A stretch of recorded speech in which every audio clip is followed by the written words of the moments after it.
how to connect to a printer using its IP address in Mac. So let's get started. Firstly, click on the Apple menu in the top left corner on your screen, and after you click on it, a drop-down menu will appear from there. Now tap on System Settings.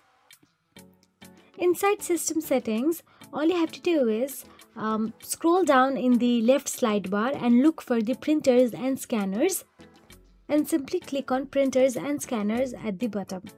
Then you can see Add Printers option available there. Click on it to add a new printer. After you tap on it, in the new window, you will get to see various tabs available on the top. So from that tab, tap on the IP tab located at the top. Now in the address field, enter the printer's IP address. Make sure it is in the correct form.